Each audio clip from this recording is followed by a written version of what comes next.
कि तेरी हंसी पर मैं मर ही ना जाऊं, तेरी ही बातों में खोना मैं चाहूं, तेरी ही आंखों में डूबना चाहूं, तेरी ही यादों में सोना मैं पाऊं। ড্রামাটির শুরুতে আমরা একটা ছেলেকে দেখতে পাই যার নাম হিয়ন হো, আর একটি মেয়েকে দেখতে পাই যার নাম হাইন, যাদের বিয়ে হচ্ছে।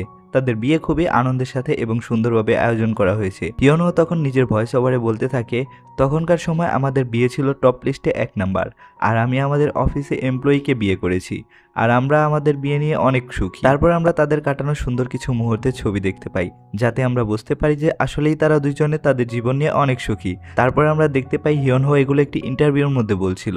তখন সে বলে, আমাদের বিয়ের 3 বছর হয়ে গেছে, কিন্তু মনে হয় যে কিছুদিন আগে আমরা বিয়ে করলাম। মানুষ আমাকে বলে দেশের সবচেয়ে ক্ষমতাবান পরিবারে এসে আর সেই পরিবারের কুইনকে বিয়ে করে আমি কেমন অনুভব করি। আমি শুধু এটা বলতে চাই যে আমি খুব ভাগ্যবান, যাকে আমি ভালোবেসেছি তার সাথে আমার বিয়ে হয়েছে। তখন দেখতে পাই হাইনেরও ইন্টারভিউ নিচ্ছিল। তখন সে বলে, আমাদের যখন বিয়ে হয়েছিল তখন মানুষ বলতো হিয়নো নাকি আমার সম্পত্তি দেখে আর টাকা দেখে আমাকে বিয়ে করেছে।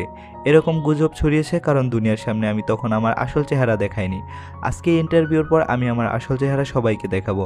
অন্যদিকে হিয়নো বলে, আমাদের জীবন বাকি সবার মতো একই, আমরা একসাথে ঘুম থেকে উঠি, একসাথে নাস্তা করি, একসাথে কাজ করতেও যাই, আর এইভাবে আমরা দিনরাত একসাথে থাকি। কিন্তু আসলে আমরা দেখতে পাই তারা একই কোম্পানিতে কাজ ঠিকই করে, কিন্তু আলাদা আলাদা ডিপার্টমেন্টে।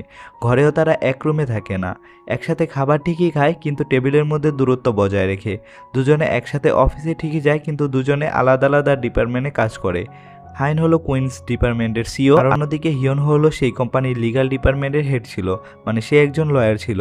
এগুলো বলতে বলতে তার মন খারাপ হয়ে যায়। তখন সে নকল হাসি দিয়ে বলে, আমরা দুজনেই সবসময় একসাথে মিলেমিশে থাকি, তাই আমরা দুজনেই অনেক হ্যাপি আছি। এদিকে হাইনের কাছে তাদের প্রথম দেখা কিভাবে হয় এটা জিজ্ঞাসা করলে হাইন তখন বলে, 5 বছর আগে যখন আমি দেশের বাইরে থেকে আসছি আর আমি আমার আসল পরিচয় লুকিয়ে রাখছিলাম, কেউ আমার সম্পর্কে কোনো কিছু জানতো না। আমি তখন ফটোকপি কিভাবে করতে হয় সেটাও জানতাম না, মেশিন কিভাবে অন করতে হয়, মেশিন অন হয়েছে নাকি অফ হয়েছে সেটাও বুঝতাম না। একদিন মেশিন অন হচ্ছিল না, তাই হাইন মেশিন লাথি মারে, আর তখন হিয়নহো চলে আসে। তারপর সে মেশিন অন করে দেয়। এভাবেই হিয়নহো তাকে অনেকবার সাহায্য করে। তখন সে বলে, আমি বুঝতে পারি হিয়নহো আমাকে পছন্দ করে, এর জন্য আমাকে সাহায্য করার বাহানায় আমাকে পটাতে যাচ্ছে। অন্যদিকে হিয়নহোকে জিজ্ঞাসা করলে হিয়নহো হওয়া একই ঘটনাই বলে। তখন আমরা বুঝতে পারি ঘটনা অন্য কিছু। তখন হিয়নহো বলে, হাইন যখন ফটোকপি মেশিনে লাথি মারছিল তখন আমার মেশিনের জন্য চিন্তা হচ্ছিল। তারপর ধীরে ধীরে তাকে সাহায্য করতে মন ছিল, কারণ সে তখন নতুন এসেছিল আর সে কিছু পারতো না, সব কিছু নষ্ট করে দিত, আর সবাই এটা নিয়ে অনেক কিছু বলতো। আর এইভাবে সাহায্য করতে করতে তাকে ভালো লাগতে থাকে। আর অন্য কেউ হাইনের নামে কিছু বললে তখন আমার খারাপ লাগতো। এর জন্য সে একদিন হাইনকে বলে, তুমি ভুল কাজ করা বন্ধ করো, না হলে কোনোদিন তোমাকে কোম্পানি থেকে বের করে দিবে। হাইন বলে, এতে আমার কোনো আসে যায় না, তুমি যদি অন্য কোনো কোম্পানিতে গিয়ে এমন করো তারাও তোমাকে বের করে দিবে। হাইন কিছু বলতে যাবে তখন হিয়নহো বলে, তোমাকে কেউ কিছু বললে আমার ভালো লাগে না, তোমার জন্য আমার অনেক চিন্তা হয়। তখন হাইন বলে, আমার জন্য কেন তোমার মন খারাপ হবে, আর কেনই বা তুমি আমার জন্য চিন্তা করো। তখন হিয়নহো কিছু বলতে পারে না, তখন সে নার্ভাস হয়ে যায়। তখন হাইন বলে, তুমি আমাকে নিয়ে কেন চিন্তা করো এগুলো ভেবে আমাকে পরে বলবে। তারপর রাতে অফিস বন্ধ হওয়ার পর হাইন তার ড্রাইভারকে কল করে। হাইন ড্রাইভারকে কল দেয় কারণ অনেক বৃষ্টি হচ্ছিল। তখন ছেলেটা আসে এবং মেয়েটাকে বলে, তোমার কি ছাতা নেই? তখন হাইন বলে, না আমার কাছে ছাতা নেই। তখন হিয়নহো মেয়েটাকে অফার করে ছাতা দেওয়ার জন্য। তোমার যে সব সময় সাহায্যের প্রয়োজন হয়, কিন্তু তুমি যখন সমস্যায় পড়ো তখন আমার ভালো লাগে না। তখন হাইন বলে, আগে তুমি আমাকে চিন্তিত দেখতে পারতে না, তোমার ভালো লাগতো না, এখন আবার আমার কোনো বিপদ হলেও তোমার ভালো লাগে না। তখন হিয়নহো বলে, হ্যাঁ আমি তোমাকে আগে বলিনি কারণ তুমি যদি এতে আনকমফোর্টেবল ফিল করতা, কিন্তু আমি তোমাকে বলতে চাই আমি সিওল ন্যাশনাল কলেজ থেকে গ্র্যাজুয়েশন কমপ্লিট করি। আমি ইয়াংদিরি শহরে মা বাবা সহ থাকতাম। ওই টাউনে আমার মা বাবা অনেক সম্মানিত ব্যক্তি।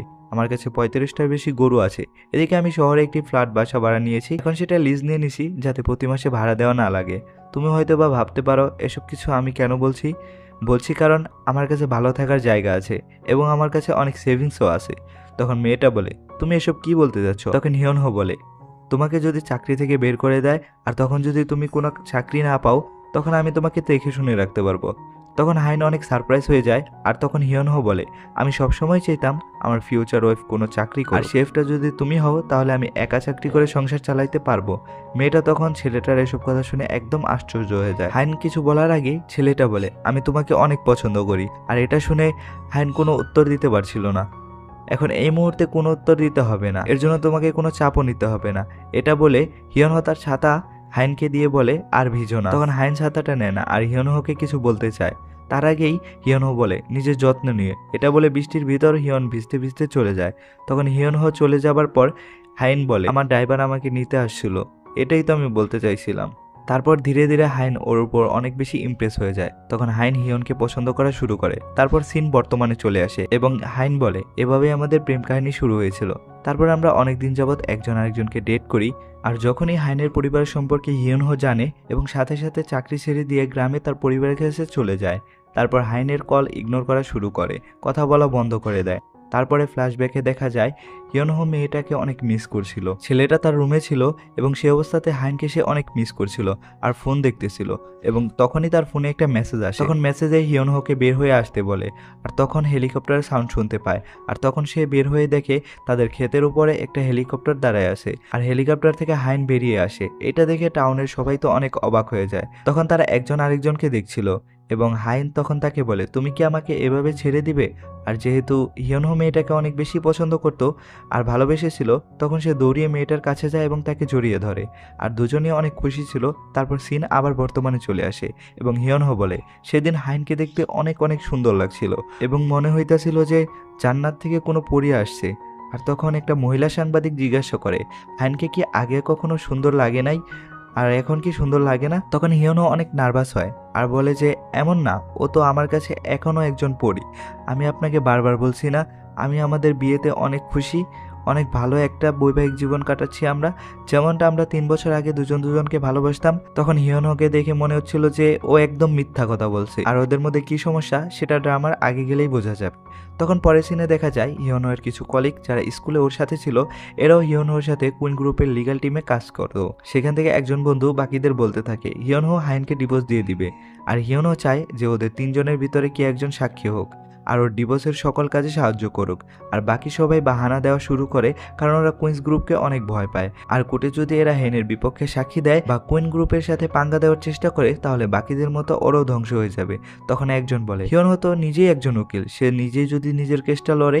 তখন সবাই অবাক হয়ে যায় কারণ ছেলেটা তো অনেক বড় পরিবারের মেয়ের জামাই, তাহলে ও কেন ডিভোর্স করতে চাচ্ছে? ও তো একটা স্বপ্নের মতো জীবন পার করতেছে, আর কেই বা কুইন্স গ্রুপের বিপক্ষে যাবে। তখন হেনকে দেখা যায় ওর অফিসে ঢুকতেছে এবং অ্যাসিস্ট্যান্টের কাছে জিজ্ঞাসা করতেছে অন ট্রিলিয়ন গ্রুপ থেকে যে কোনো গ্রুপ মেসেজ সেখান থেকে কি আমাকে ইনভাইট করা হয়েছে। তখন অ্যাসিস্ট্যান্ট বলে না, আমাদের মান্থলি সেল 900 বিলিয়ন। তখন হাইন বলে এতটাও ডিফারেন্ট না, 1 ট্রিলিয়ন হইতে মাত্র 100 বিলিয়ন বাকি আছে। চায়নার একটা মাল্টিন্যাশনাল ব্র্যান্ড আছে, তারা ঠিক ওইসব কোম্পানির সাথে ডিল করে যারা ট্রিলিয়ন ক্লাবের সাথে থাকে। যেসব ব্র্যান্ডে ঠিকমতো সেল হয় না তখন তারা তাদের সেই ক্লাব থেকে সেসব কোম্পানিদেরকে বের করে দেয়, মানে ওরা ট্রিলিয়ন ক্লাবে যুক্ত হতে চায় এবং তার জন্য ওদের কোম্পানিতে যে সকল কোম্পানি ঠিকঠাক মতো সেল করতে পারে না তাদেরকে ওরা ওদের কোম্পানি থেকে বের করে দিবে। তখন তারা ইমিডিয়েটলি একটা মিটিং অ্যারেঞ্জ করে এবং হাইন ওই মিটিংয়ে যে সকল ব্র্যান্ডের ভালো সেল হইতেছে না ওই সকল ব্র্যান্ডকে বের করে দিবে। তখন একজন ডিরেক্টর বলে যে আমরা লিগ্যাল টিমের সাথে কথা বলছি, ওনারা বলছে যে হুট করে এইভাবে এই ব্র্যান্ডগুলোকে বন্ধ করে দেওয়া উচিত হবে না। তখন হাইন বলে কে বলছে আপনাকে এইসব কথা? তখন ডিরেক্টর বলে মিস্টার হিয়নহো বলছে এবং সঙ্গে সঙ্গে হিয়নহোর কাছে চলে যায় এবং অ্যাসিস্ট্যান্ট বলে যে আপনাকে সিও ডাকছে। তখন হিয়নহো বলে আমি মিটিং শেষ করে আসি। তখন আরও একজন ডিরেক্টর চলে আসে এবং সে বলে সিও অনেক দুঃখী হয়ে আছে, আপনাকে জলদি যেতে হবে। তখন হিয়নহো অনেক বিরক্ত হয়, যদিও তার যাওয়ার কোনো ইচ্ছা থাকে না তবুও সে যায় এবং যাওয়ার পর হাইন বলে আমরা ওই সকল ব্র্যান্ডকে বন্ধ করতে পারবো না, কেন? তখন হিয়নহো বলে ওই সকল ব্র্যান্ড আমাদের কোম্পানিতে অনেক টাকা ইনভেস্ট করছে, তাই আমরা এই সকল ব্র্যান্ডকে বন্ধ করতে পারবো না। তখন হায়ন বলে আমরা ওদের পক্ষে একটা লস ফাইল তৈরি করব।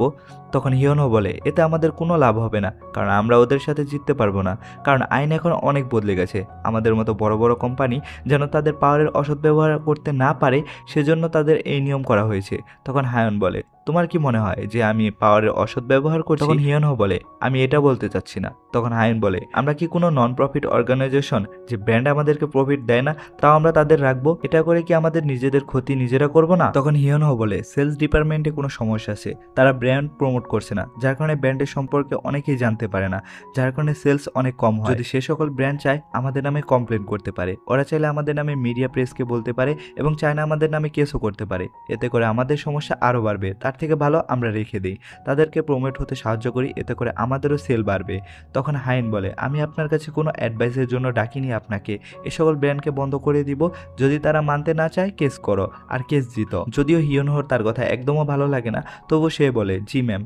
এরপর হাইন চলে যায়, হিয়নহো চলে যায়। লিফটের মধ্যে তখন হাইন আসে এবং লিফট বন্ধ করে দেয়, আর তখন বলে তোমার কি অনেক তাড়া সকলকে জানার জন্য যে আমাদের সম্পর্ক ভালো না? তখন হিয়নহো বলে এটার সাথে আমাদের রিলেশনের কোনো সম্পর্ক নাই। তখন হাইন বলে এর জন্যই তো তুমি আমার বিরুদ্ধে যাচ্ছ, আমি যে স্টোর ম্যানেজারকে বের করতে চেয়েছিলাম আর তুমি ওয়ার্নিং দিয়েছিলে। তখন হিয়নহো বলে আমাদের সাথে অনেক বছর ধরে কাজ করছে উনি, সে অনেক কঠোর পরিশ্রমী, অল্প কিছুর জন্য ওনাকে বের করার কোনো মানেই হয় না। তখন হাইন বলে তুমি অনেক বেশি দয়ালু, তুমি অন্যের কাছে হিরো হতে যাচ্ছ, অন্যের কথা ভাবা বন্ধ করো, নিজের আপনজনের কথা ভাবো। তখন হিয়নহো বলে তুমি কি তোমার নিজের কথা বলতে যাচ্ছ? আর হ্যাঁ, তোমার কি মনে হয় আমাদের ভিতরে কোনো আপন সম্পর্ক আছে? হাইনের কাছে কোনো জবাব থাকে না। তখন হিয়নহো বলে আমার সাথে 1 ঘন্টা পরে লঞ্চে দেখা করো, তোমার সাথে ইম্পর্ট্যান্ট কোনো কথা আছে। তারপর হাইন রেগে চলে যায়। তখন হিয়নহো হাইনের জন্য লঞ্চে অনেকক্ষণ ধরে অপেক্ষা করে এবং অপেক্ষা করতে করতে সন্ধ্যা হয়ে যায়। এরপর দেখতে দেখতে রাত হয়ে যায়। তারপর হিয়নহো নিজের অ্যাপার্টমেন্টে চলে আসে এবং দেখা যায় সে ডিভোর্স পেপারের জন্য ফাইল তৈরি করছিল। আর এইভাবেই প্রথম পার্ট শেষ হয়ে যায়। আগের পর্বে আমরা দেখতে পাই হিয়নহো হায়নের জন্য অপেক্ষা করছিল, কিন্তু হায়ন আসে নাই। তাই সে বাসায় গিয়ে ডিভোর্স পেপার রেডি করতে থাকে। আর তখন হায়নের মেসেজ আসে। মেসেজে হিয়নকে হায়ন তার ফ্যামিলি রুমে আসতে বলে। এটা থেকে হিয়নহোর মোটেও ভালো লাগে না। তারপর সে হায়নের ঘরে যায়। আর তখন আমরা দেখতে পারি হিয়নহো আসলে ঘর জামাই থাকে। সেখানে আমরা হায়নের পরিবারের সবাইকে দেখতে পাই, যেখানে ছিল কুইন গ্রুপসের চেয়ারম্যান মিস্টার হং, চেয়ারম্যানের ছেলে বমজুং যে হলো হায়নের বাবা। তারপর হায়নের মা এবং তার ভাই এবং ভাইয়ের বউকে দেখতে পাই। ওর দাদার একজন গার্লফ্রেন্ড এবং ওর একটা আন্টি আছে, কিন্তু সে এখন জেলে আছে। এদিকে হিয়নহো একটু দেরি করে আসে, যার কারণে হায়নের মা তাকে অনেক কথা শোনায়। তারপর ওই সরি বলে। হায়নের ভাই তখন বলে কুইন মার্টে সমস্যা হয়েছে, এটা তুমি সমাধান করবে। হিয়নহো তখন বলে আমি এটা করতে পারবো না। তখন হায়নের ভাই বলে আমার লয়ার এটা করতে পারছে না, তুমি এটা করে দিবে। তখন ওই কিছু বলতে যাবে, আর হায়নের মা বলে হ্যাঁ বলতে তোমার এত সমস্যা হইতেছে কেন? তারপর ওই কিছু করতে না পেরে হ্যাঁ বলে দেয়। এটা দেখে বুঝতে পারলাম হায়নের পুরো ফ্যামিলি হিয়নহোর উপর হুকুম চালায়। এতে হায়ন কিছু বলে না। তখন ওর মা বলে তোমরা দুজনে বাচ্চা নেওয়ার প্ল্যান শুরু করে দাও, এতে মানুষ তোমাদের নিয়ে আলোচনা বন্ধ করে দিবে। তখন সে হিয়নহোকে বলে আর বাচ্চা হওয়ার পর 2 বছরের জন্য তুমি MBA ডিগ্রি কমপ্লিট করতে বুস্তানে যাবে। তখন হিয়নহো বলে আমার MBA ডিগ্রি কমপ্লিট করার কোনো ইচ্ছা নাই। তখন ওর শাশুড়ি বলে তুমি কি ডিসাইড করবা এটা তোমার দেখার দরকার নাই। ওদের তর্ক বিতর্ক দেখে ওর শ্বশুর বলে আমি পরের বছর মে মাসে সুবিনের সাথে দেখা করতে যাব। এখন পরিবারের সবাই বলে সুবিনকে? তখন সে বলে আমার নাতিন হং সুবিন। তখন হিয়নহো বলে হং সুবিন কেন? বেক সুবিন তো হতে পারে। তখন তার শ্বশুর বলে তুমি কি চাও না আমার নাতিনের নাম তার মায়ের নামে হোক? ওর শ্বশুর তখন বলে বাপের নাম ব্যবহার করা এখন পুরনো ফ্যাশন হয়ে গেছে, তাই ওর মায়ের নামে ওর নাম রাখা হবে। তখন হিয়নহো কোনো কিছু বলতে পারে না। এদিকে হায়নও এর বিরোধিতা করে না। এতে হিয়নহো অনেক বেজার হয়। বেজার হয়ে রুমে যাওয়ার আগে সে হায়নকে থামতে বলে আর বলে তোমার সাথে কথা আছে। তখন হিয়নহো বলে আমাদের কি সত্যি বেবি প্ল্যানিং করা উচিত, কারণ আমি বাইরের দেশে পড়তে যাব। তখন হায়ন বলে তুমি কি বলতে চাচ্ছ? এটা ভালো হবে না? আমার তো মনে হয় ভালো হবে। তুমি কি চাচ্ছ আমি তোমার সাথে বাইরের দেশে যাই? তখন হিয়নহো বলে না, তোমার যাওয়ার দরকার নেই। তখন হায়ন বলে তাহলে এটা নিয়ে চিন্তা করো না, তুমি তোমার কাজ করো, বাচ্চা দেখার জন্য আমি মানুষ ভাড়া করব। তখন হিয়নহো বলে তুমি কি সত্যি শিওর যে তুমি বাচ্চা নিতে চাও? তখন হায়ন বলে হ্যাঁ, যদি দরকার পড়ে তাহলে নিব। এতে হিয়নহো আরও রেগে যায়। তখন সে কোনো কিছু বলতে যাবে, আর তখন হায়নের কল চলে আসে। সেখানে সে বলতে থাকে আমাকে আর হিয়নকে নিয়ে সুন্দর একটা আর্টিকেল রিলিজ করো। সেখানে সে বলে হিয়নহো এর নামে ভালো ভালো জিনিস লিখবে। সে সিওল ইউনিভার্সিটিতে পড়ালেখা কমপ্লিট করেছে এবং সে বেস্ট একজন লয়ার। তখন হিয়নহো আরও রেগে যায় আর বলে তুমি এসব ইন্টারভিউ দেওয়া বন্ধ করো, তোমার যদি ইন্টারভিউ দিতে মন চায় তুমি একা একা দাও। তখন হায়ন বলে আমাদের বিয়ে থেকে শুরু করে যত কিছু আছে সব কিছুই আমরা ইন্টারভিউ দিয়েছি। তখন হিয়নহো বলে তুমিও আমার ইন্টারভিউ দিয়ে দিও, আমি কোনো কিছুই বলতে চাই না, তোমার যা খুশি তুমি তা বলে দিও আমাদের মধ্যে ভালোবাসা আছে, আমাদের সংসার সুন্দরভাবে চলে। আর যাই হোক, এসব মিথ্যা কথা ছাড়া আর তো কিছু না। এগুলো বলে সে রেগে সেখান থেকে চলে যায়। হায়ন শুধু দাঁড়িয়ে থাকে। তখন হায়নের আবার একটা কল চলে আসে। ওই কলে বলতে থাকে এবার কোনো ছবি পোস্ট করবা সেটা আমি পরে বলবো। অন্যদিকে হিয়নহো রেগে মেগে ওইখান থেকে চলে যেতে থাকে। তারপর দেখতে পাই হায়নের ভাই বাগানে কথা বলছিল। পিছন থেকে হায়ন এসে মাথার মধ্যে একটা থাপড় মারে। তখন সে বলে তুমি আমাকে কেন মারছো? তখন ওই বলে তোর এত সাহস কেমনে হইল যে তুই আমার হাজব্যান্ডের অর্ডার করস? তারপর সে তার ভাইকে মারার জন্য সামনে যায় আর তার ভাই ভয়ে দৌড়াতে থাকে। তারপর হায়ন তার ভাইকে একটু মারধর করে আর বলে পরের বার হিয়নহোকে কোনো অর্ডার দিবি না। তুই যদি ওরে অসম্মান করস তাহলে মনে রাখিস আমার যে খারাপ আর কেউ হবে না। তখন তার ভাই ভয়ে হ্যাঁ বলে দেয় এবং যখন হায়ন সেখান থেকে যেতে থাকে তখন সে বলে, তুমি তো নিজেই তোমার জামাইকে কত অপমান করো, আর এখন আমাকে রাগ দেখাচ্ছ, তুমি তো 1 নম্বরের পাগল। তখন হায়ন দাঁড়িয়ে যায়, পিছে ঘুরতে ঘুরতেই তার ভাই সরি বলে সেখান থেকে পালায়। এদিকে হিয়নহোকে দেখতে পায় সে তার বন্ধু ইয়াংয়ের সাথে ড্রিঙ্ক করছিল। তখন ওর বন্ধু বলে, তুমি হায়নকে ডিভোর্স দেওয়ার আগে একটু ভেবে নাও। হিয়নহো মাথা নিচে করে রেখেছে। তখন তার বন্ধু বলে, তুই কি কান্না করতেছিস? তখন সে হাসি মেরে বলে, আমি যখন ড্রিঙ্ক করি তখন আমাকে অনেক কিউট লাগে। এটা উই বলছিল আমার কিউটনেস নাকি অস্ত্রের মতো কাজ করে। তখন ইয়াং বলে, কে বলছিল এসব কথা? তখন বলে, হায়ন বলছিল। হায়নের নাম মুখে এনেই তার মুখের হাসি চলে যায় এবং এই 3 বছরে সে যেগুলো সহ্য করছিল এগুলো বলতে বলতে কান্না করে দেয়। সে বলেছিল আমি নাকি কিউট। তখন তার বন্ধু বলে, আরে বন্ধু থাম, অনেক হয়েছে। তখন সে কান্না করে বলে, আমি এত কিউট কেন? আমার কিউটনেসের জন্য সে আমাকে কেন এত পছন্দ করলো? আমি কেন তার মনে জায়গা করে নিলাম? আর আমারই বা কেন ওর প্রতি ভালোবাসা হইল? আর এই কারণে আমি আমার জীবন নষ্ট করে দিলাম। আমি যদি কিউট না হইতাম তাহলে ওই আমাকে বিয়ে করতো না। জানি না উপরওয়ালা কেন আমাকে এত কিউট করে বানাইলো। তখন তার বন্ধু বলে, অনেক হয়েছে, চল এখন আমরা ঘরে যাই, আমার বউ ঘরে আমার জন্য অপেক্ষা করছে। তখন হিয়নহো আরো জোরে জোরে কান্না করে দেয় আর বলে, আমি ঘরে যেতে চাই না, তুই একা একাই চলে যা। তখন তার বন্ধু বলে, তোকে এভাবে রেখে আমি কিভাবে যাই? তখন ওই বলে, সমস্যা নেই, কেউ না কেউ এসে আমাকে নিয়ে যাবে, তুই চলে যা। তখন তার বন্ধু বলে, কে নিয়ে যাবে? তখন সে বলে, তারা আশেপাশে আসে। তখন সে দূরে 2টা মানুষকে দেখিয়ে বলে, ওই 2জন মানুষ আমাকে বাসায় নিয়ে যাবে। তখন তার বন্ধু বলে, তোর মাথা খারাপ হয়ে গেছে? কোনো অচেনা মানুষ কেন তোকে বাসায় নিয়ে যাবে? আর তখনই সে বলে, তুই দেখতে চাস? তখন সে যখন দাঁড়িয়ে যায় ওই অচেনা মানুষগুলো তার সাথে দাঁড়িয়ে যায়। যখন বসে তখন অচেনা লোকগুলো বসে যায়। এভাবে 2-3 বার উঠা বসা করে সে অচেনা মানুষগুলো উঠা বসা করে। এটা দেখে ইয়াং অবাক হয়ে যায়। তখন সে বলে, আমি যতবারই ডিভোর্স দেওয়ার জন্য চেষ্টা করছি ততবারই কোনো না কোনো কারণে বন্ধ হয়ে গেছে। তখন ওর বন্ধু বলে, ভাগ্যও চায় তোরা 2জন 2জনকে ডিভোর্স না দেস। তখন সে আরও কান্না করে বলে, এ দুনিয়ার কোনো জিনিস আমার পক্ষে না, এমনকি একটা গাছের পাতাও আমার পক্ষে না। তারপর ওর কান্না দেখে ইয়াংও তার গল্প বলা শুরু করে। তার বউ সবসময় তার উপর অনেক রাগারাগি করে। তখন ওর বন্ধুর জন্য খারাপ লাগে আর বলে, যা ভাই তুই ঘরে চলে যা, নাহলে শুধু শুধু তুই তোর বউয়ের কাছে বকা খাবি। এটা বলে সে আবার কান্না করে দেয় এবং কিছুক্ষণ পর দেখতে পাই সে একা একা ঘরে চলে যেতে থাকে। রাস্তায় চিল্লাতে চিল্লাতে বলে, কে বলে ভালোবাসা সুন্দর? ভালোবাসা আমার জীবনটা পুরো শেষ করে দিয়েছে। তখন সে দেখতে পায় সে অচেনা মানুষগুলো তার পিছে পিছে আসছিল। তখন সে বলে, আরে তোমরা 2জনে যাও না এখান থেকে, আমি কি এখন শান্তিতে কান্না করে ঘরে যেতে পারবো না?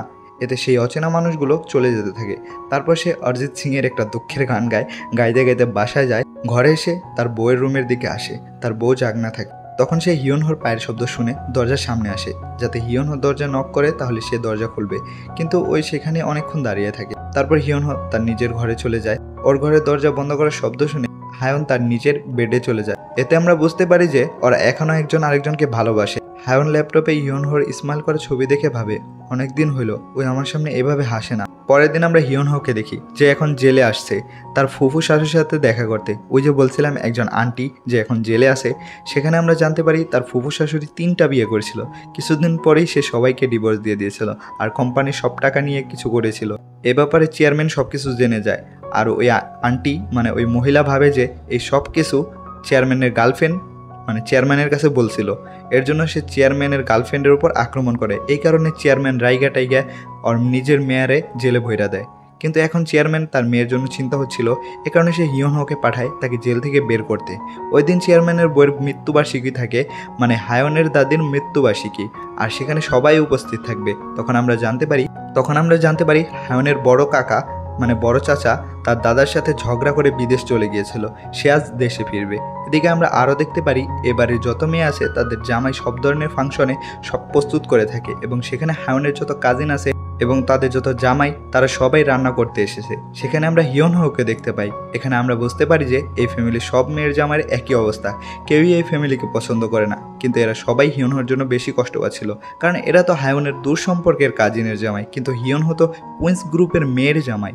এই কারণে তাকে একটু বেশি কষ্ট সহ্য করতে হয়। তখন হিয়নহো সবাইকে কথা না বলে কাজে মন দিতে বলে। এদিকে চেয়ারম্যানের গার্লফ্রেন্ড সেখানে চলে আসে এবং তাকে কেউ একটা বেশি পছন্দ করতো না, কিন্তু চেয়ারম্যানের কারণে কেউ তাকে কোনো কিছু বলতেও পারতো না।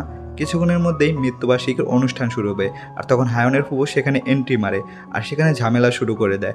আর সে তখন বলে, চেয়ারম্যানের গার্লফ্রেন্ড আমাদের মাকে মেরেছিল, তোমরা এই মহিলাকে আমার মায়ের মৃত্যুবার্ষিকী কেন এনেছো? সে তার বাবার কাছে এবং ভাইয়ের কাছে এগুলো বলছিল। হায়নের বাবা তখন তাকে বোঝাচ্ছিল আমাদের মায়ের মৃত্যু হার্ট অ্যাটাকে হয়েছিল।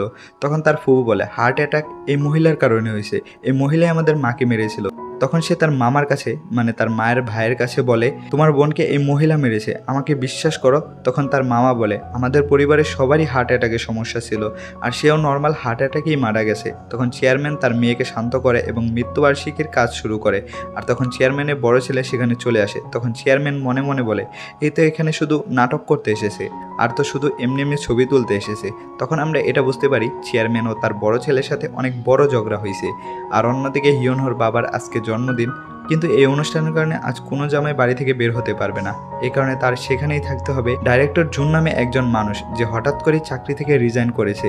হায়নের বাবা এটা নিয়ে সন্দেহ হয়, তাই সে হিয়নহোকে বলে তুমি এটার খোঁজ খবর নাও, যদি সে কোনোভাবে আমাদের ফ্যামিলিকে ধোঁকা দিয়ে থাকে তাহলে তার অবস্থা অনেক খারাপ হবে, কারণ যে আমাদের ধোঁকা দেয় আমি তাকে পানিশমেন্ট না পুরো শেষ করে দেই। তখন হিয়নহো বলে আমাদের কোম্পানিতে অনেক বছর ধরে কাজ করছে ও, তো তার সাথে এরকম খারাপ কাজ করা ঠিক হবে না।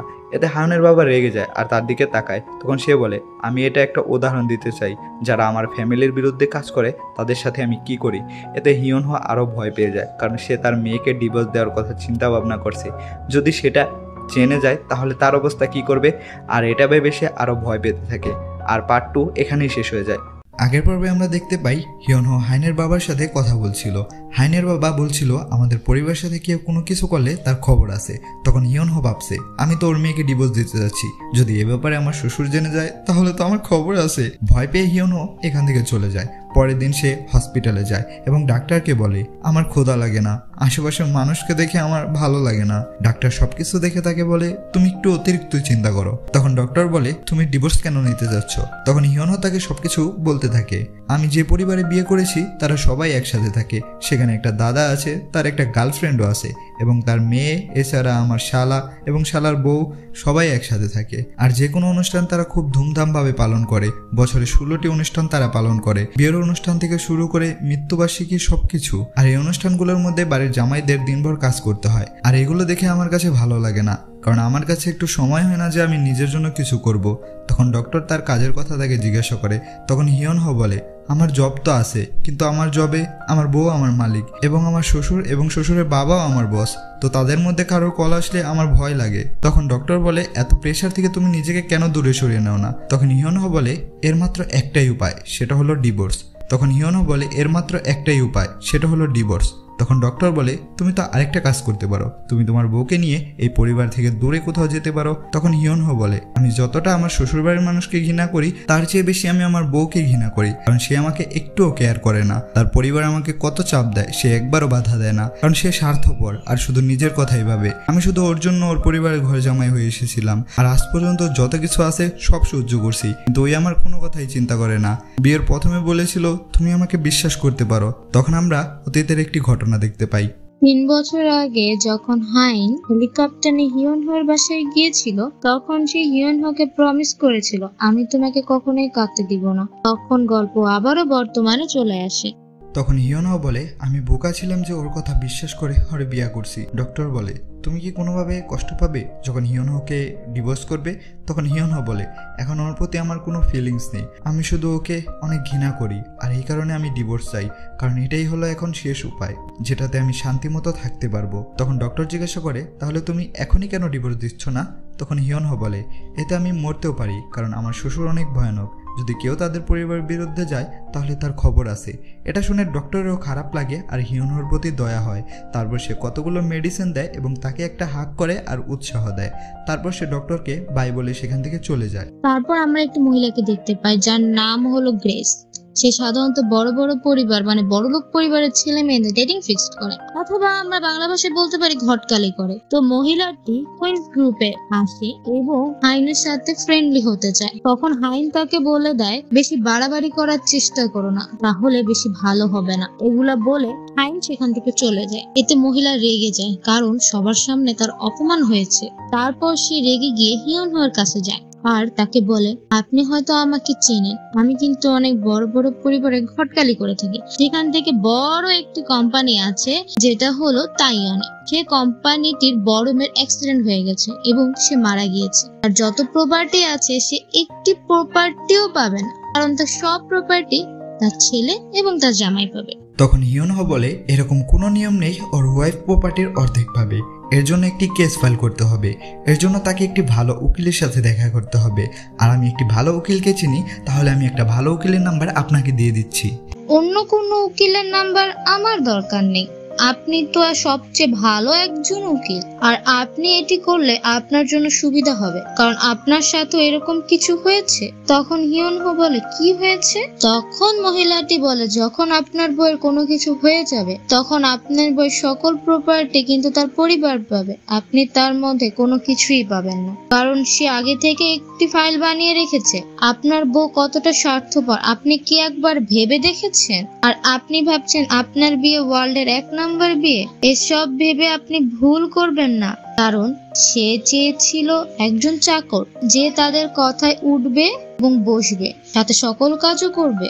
এদিকে হাইনের একটি মেডিকেল থেকে কল আসে এবং সে ডাক্তারকে জিজ্ঞাসা করে এবং ডাক্তার তাকে এমন একটি কথা বলে যেটা শুনে সে অনেক অবাক হয়ে যায়।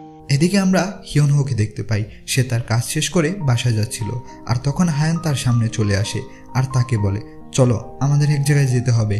হিয়নহো তখন মানা করে দেয়। তখন হাইন বলে আমি তোমার কাজ চেক করেছি, তোমার কাছে এখন কোনো কাজ নেই, তো তোমার এখন যেতে হবে। তখন হিয়নহো চিল্লিয়ে বলে আমি তোমার সাথে কোথাও যেতে চাই না। এটা বলে সে নিজের গাড়ি নিয়ে কোথাও চলে যায় এবং আমরা দেখতে পারি সে তার দেশের বাড়িতে চলে গেছে। তখন আমরা হিয়নহোর বাবা মাকে দেখতে পাই, যারা ছিলেন কৃষক এবং তারা তাদের ছেলেকে দেখে অনেক খুশি। তখন তারা জিজ্ঞাসা করে তোমার বউকে কেন নিয়ে আসোনি? তখন সে বলে সে অনেক ব্যস্ত তাই আসতে পারেনি। তারপর সে ঘরে চলে যায় এবং তার মায়ের বানানো খাবার খায়। এতদিন পরে তার মায়ের হাতের বানানো খাবার খেয়ে সে অনেক খুশি। হিয়নহো বাড়িতে এসেছে এটা শুনে তার বোন এবং তার ভাই চলে আসে। তার বোন তার উপর অনেক বেশি রেগেছিল কারণ সে তার বাবার জন্মদিনে আসেনি। তখন হিয়নহো সবাইকে বলে আমি আমার বউকে ডিভোর্স দিয়ে দিব। এটা শুনে পরিবার সবাই তো অবাক হয়ে যায়। পরিবার সবাই তাকে বোঝানোর চেষ্টা করে এটা কোনো সমাধান না, তোমার আগে সমাধান বের করতে হবে। তখন হিয়নহো বলে আমি এ বিয়ে নিয়ে একটুও খুশি না। তখন তার বাবা বলে এত ছোটোখাটো কারণের জন্য ডিভোর্স দেওয়া উচিত না, সাংসারিক জীবনে লড়াই ঝগড়া এগুলো স্বাভাবিক, এমন সিদ্ধান্ত এত তাড়াতাড়ি না উচিত না। সবাই তাকে বোঝানোর চেষ্টা করে। তখন সে বলে আমি অনেক ভেবেচিন্তে এটা করার চেষ্টা করেছি আর আমি ওর সাথে ডিভোর্স নিব, আমাকে মাফ করে দিও তোমরা। এগুলো বলে সে আবার ফিরে যাচ্ছিল এবং তার বোন তাকে থামতে বলে। তারপর সে বলে তুমি অনেক স্বার্থপর, তুমি জানো না আমি তোমার জন্য কত কিছু করেছি। তখন সে বলে কি করেছ? তখন তার বোন বলে তোমার কি মনে নেই তোমাকে যখন সিওল পাঠাইছিলাম পড়ালেখার জন্য তখন আমাদের যত গরু আছে সব বিক্রি করে দিয়েছি, এ কারণে আমি নিজেও কোনো দিন ইউনিভার্সিটিতে যেতে পারি নাই। তখন হিয়নহো বলে এরকম কোনো কিছুই ছিল না, তুমি অ্যাটেন্ডেন্স কম দিতা স্কুলে এই কারণে চান্স পাও নাই। তখন তার বোন বলে আসল কারণ তুমি কোনো কিছুই জানো না, আর তুমি এটাও জানো না কতটা কষ্ট করেছি আমরা। আমাদের এই গ্রামে আমাদের বাবা মার কত নাম, কারণ তাদের ছেলে কুইন্স গ্রুপের মেয়েকে বিয়ে করেছে। এখন যদি ওই মেয়েকে ডিভোর্স দাও তাহলে তোমার কি হবে এবং আমাদের বাবা মার কি হবে? সবাই তো আমাদের নিয়ে মজা করবে।